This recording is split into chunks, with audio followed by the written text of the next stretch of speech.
Do you want to learn the tricks that top leaders use to get the most out of themselves and their teams?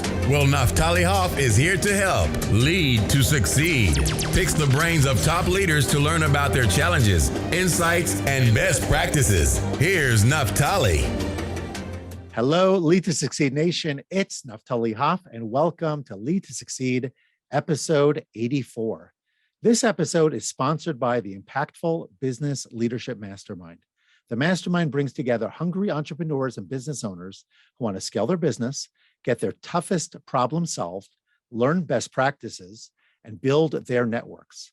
Learn more at impactfulcoaching.com/BLM. Today, I have the pleasure of speaking with Leib Bolel.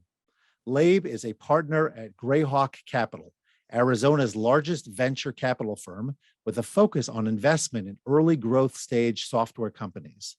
Leib also serves as president of the Arizona-Israel Technology Alliance, overseeing the facilitation of growth in bilateral trade between the technology communities of Arizona and Israel. With over a decade of experience in the area of new business development, startups, marketing, funding acquisition, and general operations management, Leib has been instrumental in building organizations from the ground up. Leib, thank you so much for coming on the show today. Good morning, Naftali. Great to be here. Yeah, it really is a pleasure.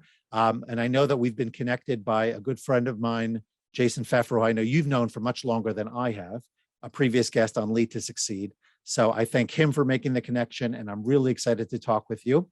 And I want to, everybody's got their thing. Everybody, kind of finds their audience, finds who it is that they want to work with, they want to support. So I'm just curious, what is it that drove you to choose early growth stage software companies in particular for your investment focus?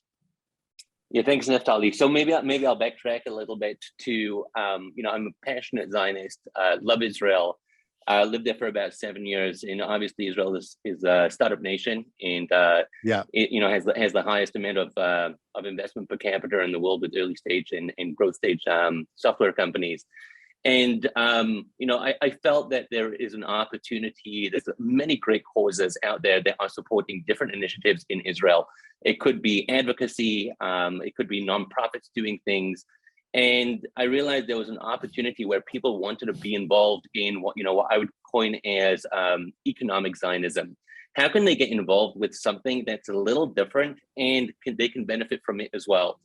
And so I started the nonprofit, the Arizona-Israel Technology Alliance, which was just focused on assisting Israeli companies and Arizona companies, which is where I'm based, on finding those collaborative opportunities and seeing a lot of early stage companies, both in Arizona and in Israel. I went out and started my own venture capital fund called RX Partners, which was focused on funding early stage software companies.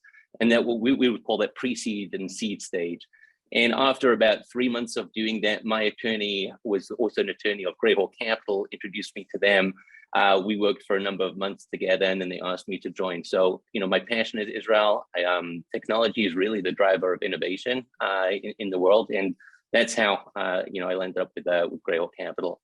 Interesting. So before I dive deeper, first of all, it's so interesting because the person who was on the episode before this episode is Hillel Fold, who is well known in the area of not only Israeli tech. He talked about Startup Nation. I think he's got a different term for it because he's talking about how we're, that much farther along, if you will.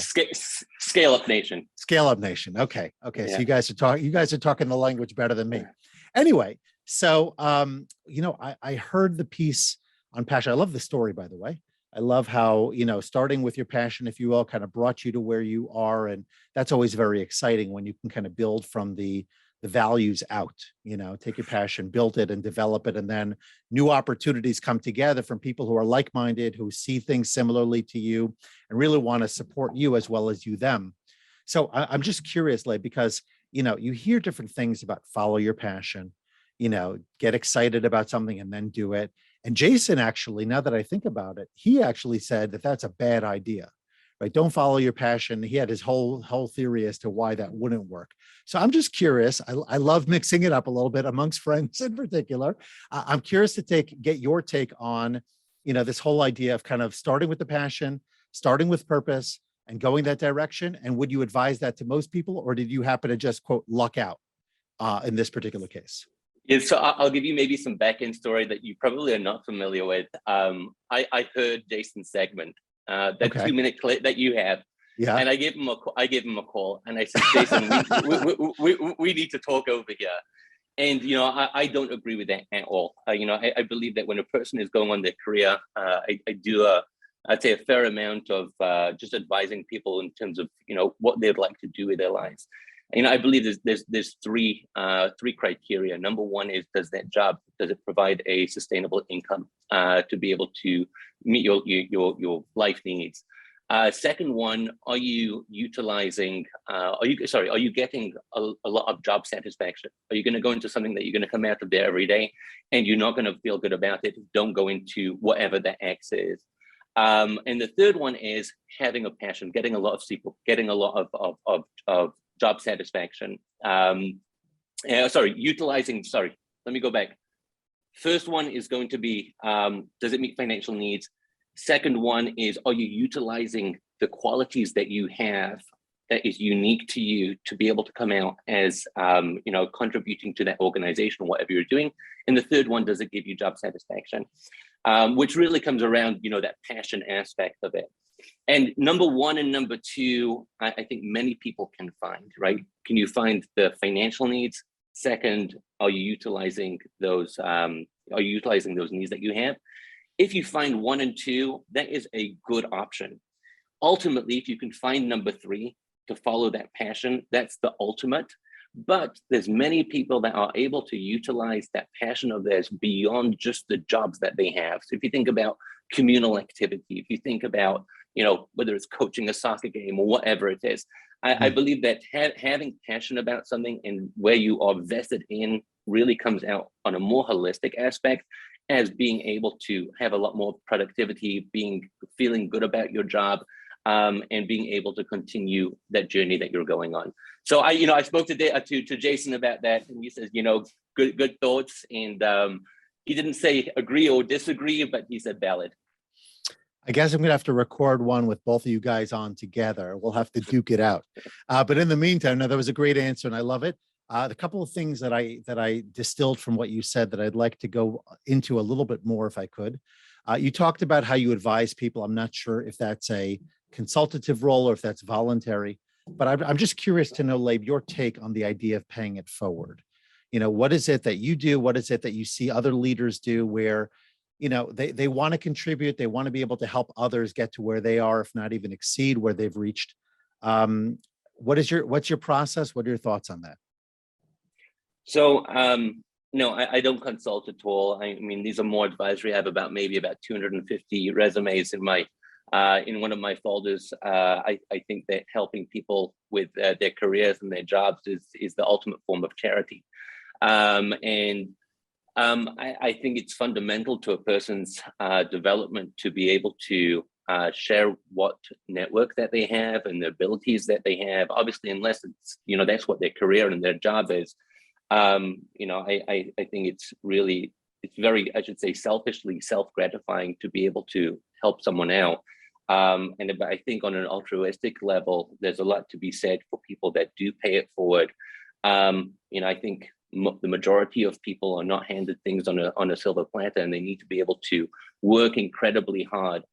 But that hard work, I would say, almost all of the time is assisted by people around them or people that they know. In a person going on their own journey and not being able to capitalize on and welcome the support around them, then it's going to be much harder to do. So surrounding yourself with the right people, that you have a lot more ability to be able to go and take that life journey on the career side. And ultimately, if you're being helped by people, being able to assist it to other people, I think is just the menschlich, part of it. And I'm a big believer in being able to dedicate a certain amount of time to, you can call it communal work, or being able to help others. I love it.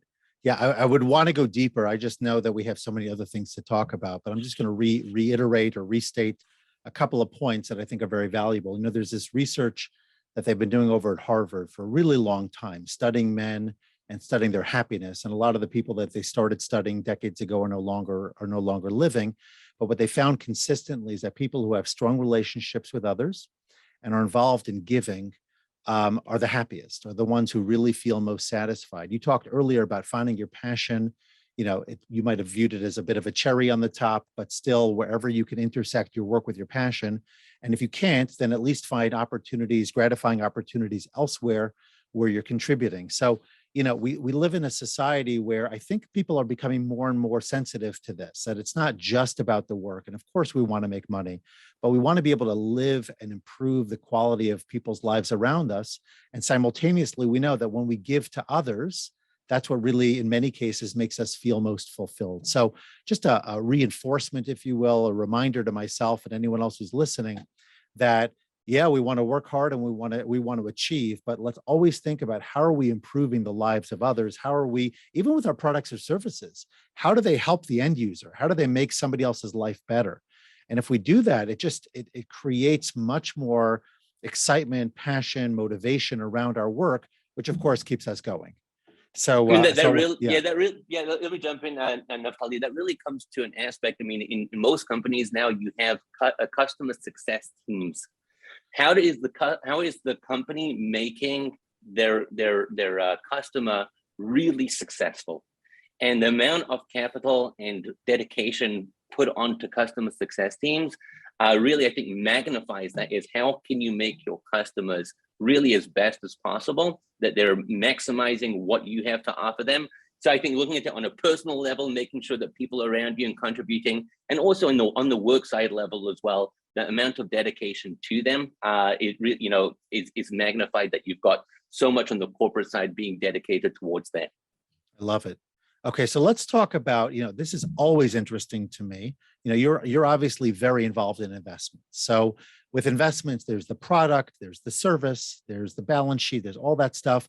And then there's the people, right? The people who you're investing in, the team. So I'm curious to know, what are some of the, without getting overly technical and very, very, let's call it industry specific, what would be some useful characteristics, both in looking at a potential investment on the business side of it, as well as the people behind it, that you'd be looking for that would help you make the right decision on where to invest your time and your money? So we have a philosophy that you can have a great leadership team and a mediocre product, or you've got a mediocre leadership team and a great product. We would always look more strongly at the great leadership team with the mediocre product, because you can always make the product better. You can't make the leadership team better.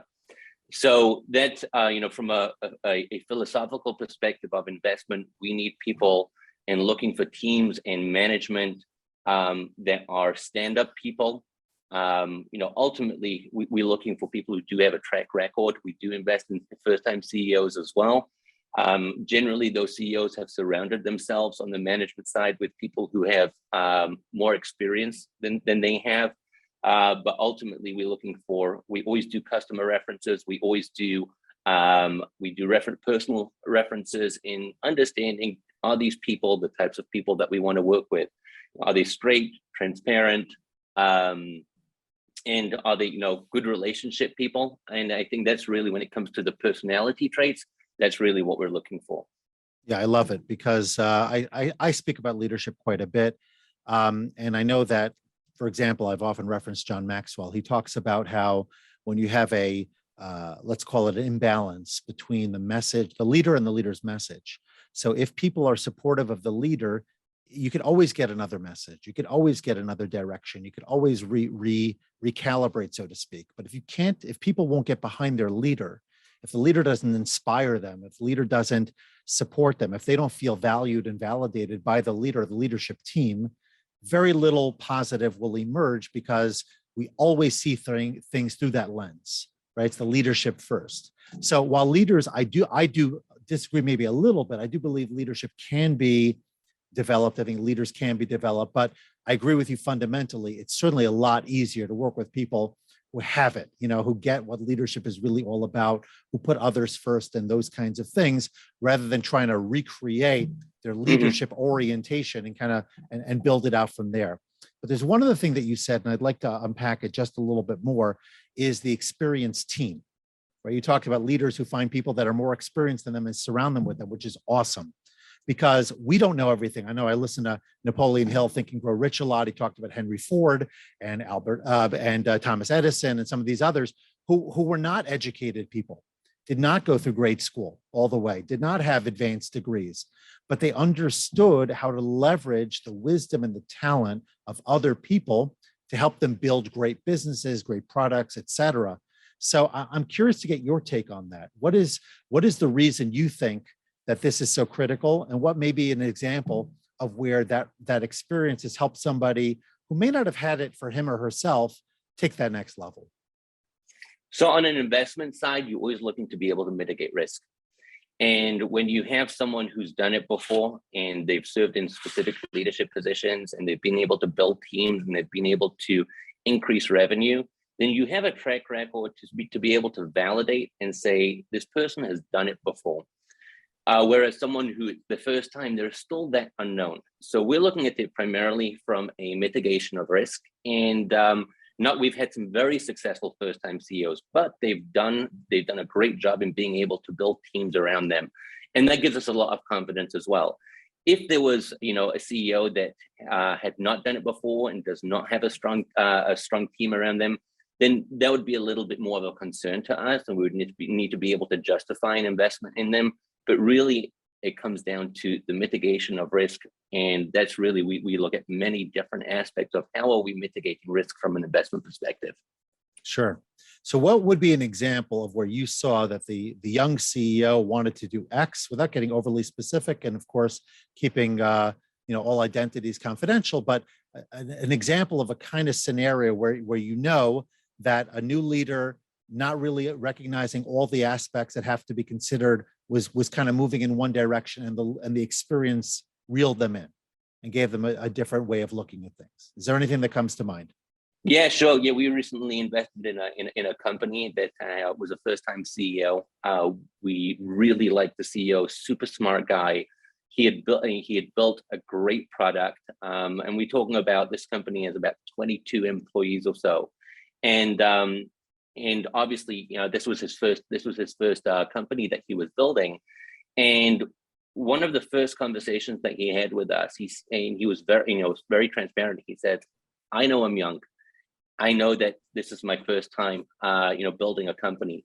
But once we actually receive the funding, we have X, Y, and Z, 3 or 4 different executives from large global enterprises that are currently advising me. And they've been able to help me tremendously. Not only that, they believe in my company so much that once we receive the funding, they are going to be coming on board as full-time employees." And these are people, this is a 28-year-old CEO that has people who've been in the industry for 20, 30 years in the area that he was in. And that was a large confidence booster, and understanding that number one is he's recognizing a couple of things that were concerns of ours, but he's been able to resolve them, and he's been able to think creatively and saying, you know what, we need a very strong team. Not only do we need that, they want to come to us. And that was part of our diligence in actually talking with them and communicating with them, and that re-emphasized, our confidence, and we're very, very excited about it. Yeah, that's huge. I love it. So let's stay in this for just a minute longer, if you don't mind, Leib. I didn't sort of prep you for this, but I'm just curious to know, what would you say? You talked about advisors. I'm going to change the language just a little bit to mentors, because I'm a big believer that mentorship is a critical piece for leaders, especially new ones. And I benefited personally from it during my years in school leadership. What would you say are some of the characteristics, the qualities that really great mentors possess? Like who would you be looking for? What kind of person are you looking for if you need a mentor for yourself? Someone who thinks differently than I do. Someone who thinks the same way as I do, we're going to come out to the same place that I think I already know that I'm going to come out. But someone who challenges and thinks, I don't want to say outside of the box. I don't want them to have a box. Mm-hmm. There should be no box there. And I think someone who challenges you understands as well where you are, in your life journey, and is able to share new views and perspectives. You may be familiar with like coactive coaching, right? They want to be able to throw you into a place of different critical thinking. That has benefited me. And I know that I'm able to land up in places that I wasn't thinking about. And sometimes, I may think that, okay, I've got 3 different options in X scenario. No, but there's actually another 3 to give me 6 different options. So the mentor that's able to guide me into a place of where I didn't know existed beforehand, that's incredibly worthwhile. Yeah, it certainly is.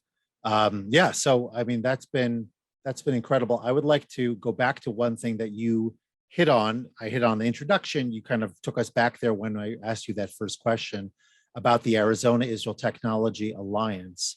So tell me, what are the primary objectives of the alliance, and what have been some of its successes? So, I mean, the premise of it is to be able to, generally Israeli companies that were coming to the United States were going to the Bay Area, the East Coast and the West Coast. And there was this whole region, Middle America, and many different states, that there was tremendous opportunity for Israeli companies. And what I found in Arizona was that there was a great thirst for innovation. There is a great thirst of innovation, and how to be able to tap into that. That was on the Arizona side. And I knew that Israel was an answer. On the Israeli side, their knowledge and the education about other markets were very, very limited. So educating the Israeli market, if you think about accelerators, incubators, venture capital groups, universities, that was a long-term objective that took a number of years to be able to develop and cultivate. And the nonprofit is very agnostic to stage of company, the industry, the vertical that they're in. As long as there could be a productive outcome, we're really agnostic to anything else. So we don't advise schemo bill testing companies out of Israel to come down to Tucson, Arizona. That's not going to be a good fit. But if you think about aerospace and defense, cybersecurity, healthcare technologies, a number of areas of where there's significant concentration within the Arizona market, that was data that we needed to take to Israel and say, when you're looking at the US market, these are data points that you should be looking at. So we've seen anywhere. We recently facilitated a $6 million grant with Arizona State University and Ben Gurion University on cybersecurity infrastructure for green technologies. We've seen, the group was founded in 2017. There were about 11 Israeli founded companies in Arizona. Today, there's 35 Israeli companies in Arizona. And a lot of business development. We've got companies that are not looking to open shop here, but they're looking for business opportunities. So we've seen anywhere from early stage to large corporates come and being able to be successful. Pick up a dozen clients, and these are large customers of theirs. So that was the objective. So are they relocating to Arizona, or are they just opening up a quote unquote a branch? Like how is it like the whole company picks up and finds greener pastures? What does that look like exactly? So it really depends. We have a mix of both. Early stage companies, once they're in the discussion in terms of, companies want to be located where the customers are. That's definitely at the beginning. So we've seen a good handful of very early stage Israeli companies. This is where their headquarters are. Then you've got more established ones. They already have a New York office, and they're looking for something more on the West Coast. So this is where they would have a second location or a third location. Got it. Okay. So, and I'm curious to know, we talked about Startup Nation, Scale Up Nation, all of that. What is it about Israel? What is it about Israeli culture, mindset that lends itself so much to innovation, creativity, this desire to kind of like disrupt? So this, I think, goes back, this is a historic thing that goes back to Israel's history, specifically with the French arms embargo, when Israel didn't have any allies to be able to rely on in terms of being able to equip their military for any military altercations. So Israel were in a position of, do they go and find another ally, or do they do it in-house? And they chose the in-house to be able to build things in-house. that was, you could say, I would say there was definitely instances beforehand of where this, you can call it the DNA of out of the box and innovation were there. But I think this was the catalyst of being able, of Israelis saying that if we don't do things ourselves to be able to protect our country, then no one's going to do it for us, and we can't be dependent. So the idea of independency, I think, really came about after the French arms embargo.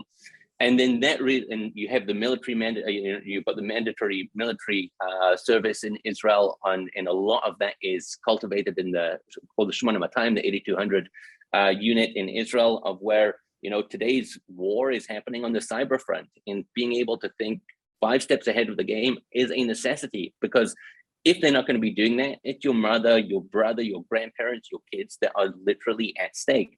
So the idea of, innovation is about solving problems and about being able to predict that and being able to solve them before they actually come about. So you have this, overall gamut of where you have a nation and a culture and a people that are, within their DNA, they have to do that.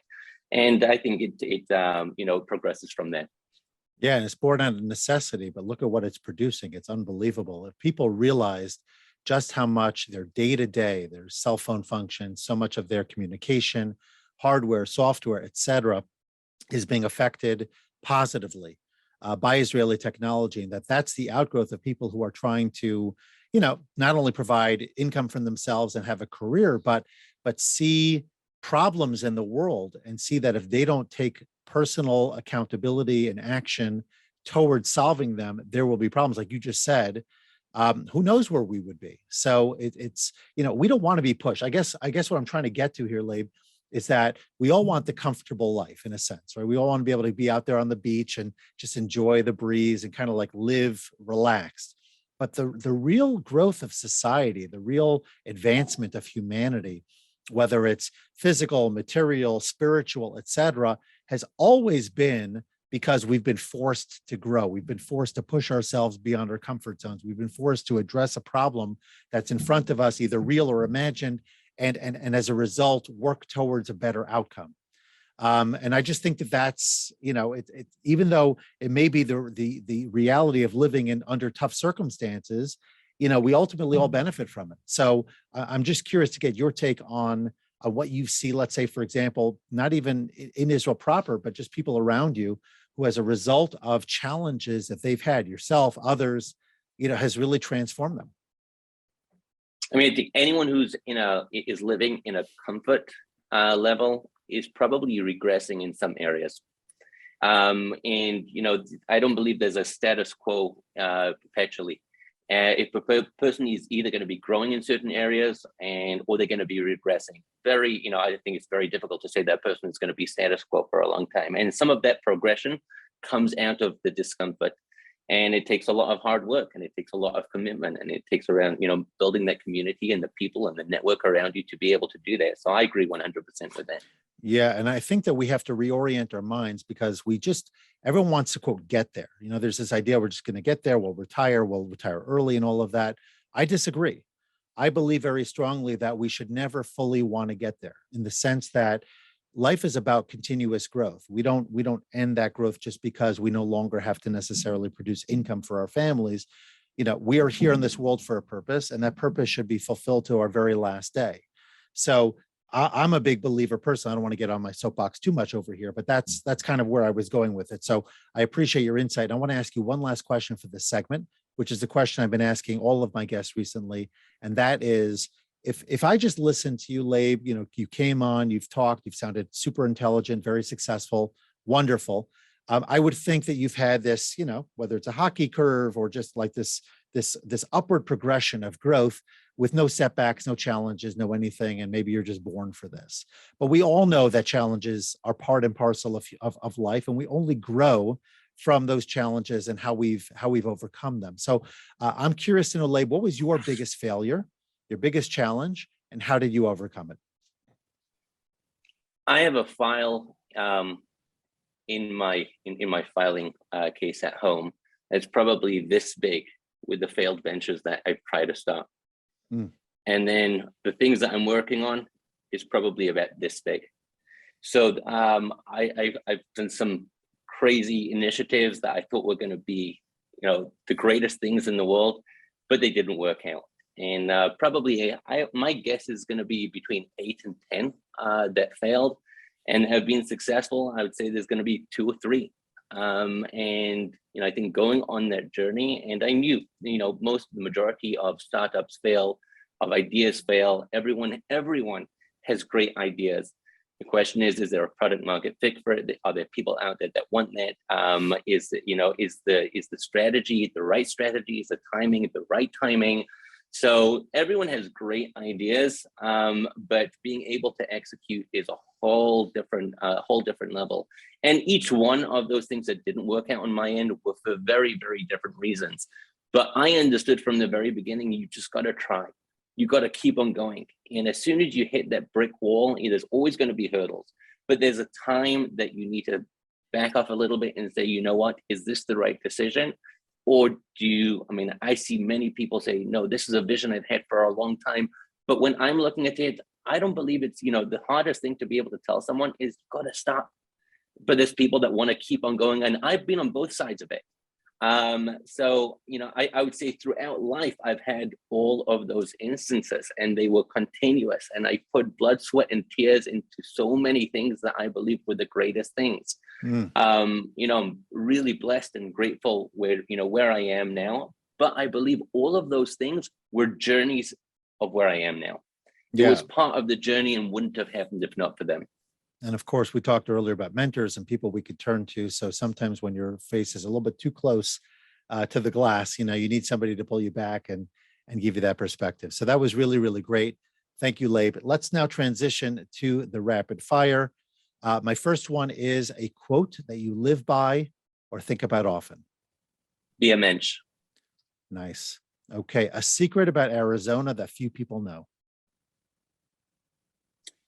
We have probably more restaurants over here than most other Jewish communities in the United States. Okay, so if you're out there looking for kosher food, hang out in Arizona, you'll find plenty of options. And finally, a productivity tip, Leib, that helps you to get more done. Delegate. Nice. Okay. So before we wrap up, let everybody in Lead to Succeed Nation, let everybody know how they could reach out to you, how they can connect with you, learn more about you and your work. Best way to connect with me personally is probably LinkedIn. That's Leib Bolel, Leibbol. If you want to see what's going on in Grayhawk Capital, you can go to the Grayhawk Capital LinkedIn page, Arizona Israel Technology Alliance, go to the LinkedIn page as well.